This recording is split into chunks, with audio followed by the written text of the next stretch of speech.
அனைவருக்கும் வணக்கம். டாக்டர் கிருஷ்ணன் பேசுகிறேன். வாழ்க வளமுடன். இதுவரை நான் பல்வேறு தலைப்புகளில் பல வீடியோக்கள் உங்களுக்கு வழங்கியுள்ளேன். இன்று கீரைகளின் மகத்துவம் பற்றி பார்ப்போம். இயற்கை நமக்கு அளித்துள்ள மூலிகைகளை முறையாக பயன்படுத்த தெரிந்தால் தீராது என்று மேல்நாட்டு மருத்துவர்கள் கைவிடப்பட்ட பல நோய்கள் கூட தீரும் என்று நமது தேசபிதா மகாத்மா காந்தி அவர்கள் கூறியுள்ளார்கள். மனித குலத்திற்கு வரப்பிரசாதமாக இறைவன் கீரை வகைகளை படைத்திருக்கிறார்.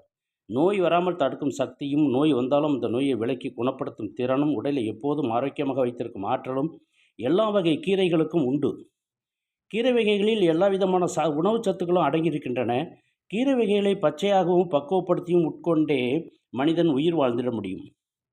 நாம் உண்ணும் உணவின் குறைபாடுகளை நீக்கி நமக்கு நல்ல உடற்சக்தியினை கீரைகள் அளிக்கின்றன. கீரை வகைகளை அன்றாட உணவில் தவறாமல் சேர்த்து கொள்ளும் மக்களால் நீண்ட ஆயுளை பெற முடியும் என்ற உண்மையை மருத்துவ இயல் அறிஞர்கள் ஒப்புக்கொண்டிருக்கிறார்கள். கீரை வகைகளில் உயிர் சத்துக்களும், இரும்பு, சுண்ணாம்பு மற்றும் அநேக உலோக சத்துக்களும் நிறைய இருக்கின்றன.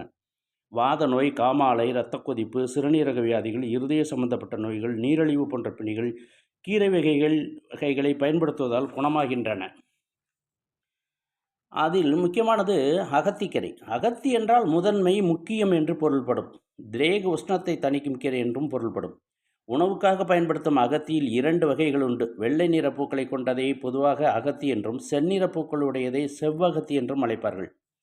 அகத்திக்கீரை சிறு கைப்பு ருசியுடையது. இந்த கைப்பு சுவை உடலில் உண்டாகிற நச்சு நீர்களை முறித்து வெளியேற்றும் ஆற்றலுடையது.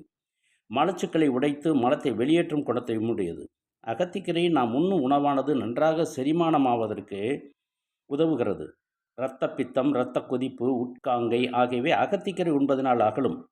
குடல் புண், அரிப்பு, சொறி சிரங்கு, பித்த சூடு முதலிய நோய்களும் அகத்திக்கீரையை உட்கொள்வதனால் குணமாகும்.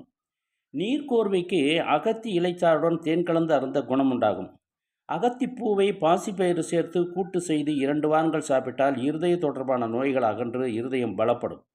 அடிபட்ட வீக்கங்களுக்கு அகத்திக்கீரையை அரைத்து சூடு பண்ணி பற்றாக போட்டால் வீக்கம் குறைந்துவிடும். பெரியம்மை எனப்படும் வைசூரி நோய் காணப்பட்டால் அகத்தி பட்டையை தட்டி மிளகு, சுக்கு போட்டு கசாயம் செய்து அருந்தினால் அம்மை நோயின் வேகம் வெகுவாக குறையும். அகத்திக்கீரை விஷத்தை முறிக்க வல்லது, மருந்தின் குணத்தையும் முறிக்கும். பத்தியமாக மருந்து சாப்பிடுகிறவர்கள் அகத்திக்கீரையை சாப்பிடக்கூடாது.